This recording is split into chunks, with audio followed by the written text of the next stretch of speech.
CDC, Emergency Operations Center.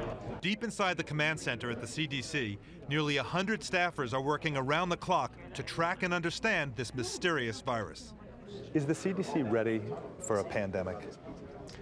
We've been preparing for this for the last couple, 3 or 4 years, and I think we're as ready as we can be. One of the most vexing questions, why does the virus seem to be deadlier in some than in others? That is the critical question. We want to understand, why are we seeing a different picture in Mexico than we're seeing in the United States? The CDC is hoping analysis of tissue samples from flu victims in Mexico will provide some insight. As the threat level rises, a key question here at this 24/7 operations center, should efforts go forward to produce a vaccine? It's a big decision. Do we ramp up production for this new infection? Is it something we'll expect to see in our communities next year? Work on a vaccine is progressing at these highly secured labs. The vaccine companies want something that will grow quickly so that their production can go along pretty fast. Within a week, the CDC hopes to send samples of the new virus to manufacturers so they can begin developing a vaccine. But there's no green light yet for actual vaccine production. How long will it take to actually have the vaccine made? Well, we anticipate that when we decide to manufacture vaccine, we will have a large quantity of vaccine by the fall. Officials say making a new vaccine for this virus will not interfere with developing a vaccine this fall for the ordinary flu. One thing the CDC has learned in the past week, the virus we've been calling swine flu has never been found in pigs.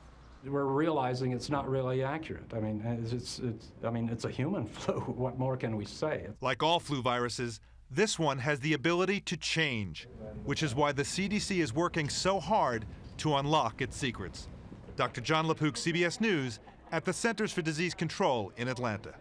Dr. Jennifer Ashton is another member of our CBS News medical team. And Dr. Ashton, it's typically we see flu deaths in babies and the elderly. Why have so many young adults succumbed to this particular strain of flu in Mexico, at least? Well, we really don't know, Katie, and what's coming out of Mexico is very limited, but at this time it appears that the majority of the deaths there are really in the 20 to 40-year-old age group, and one of the theories is that they have a more robust and strong immune system, so when they get exposed to the virus, their immune system really overwhelms them. And they haven't been exposed to a flu previously, perhaps, so they're not sensitive to Exactly. it. They don't have their own immune protection at hand there. What about taking antiviral medications as a preventive measure, like Tamiflu? Is that advisable? It's really not. You know, people have to remember, to be clear, this is a prescription medication, really should be given under the guidance or supervision of a doctor, and really is the most effective when you already start to have symptoms if taken in the first 24 to 48 hours.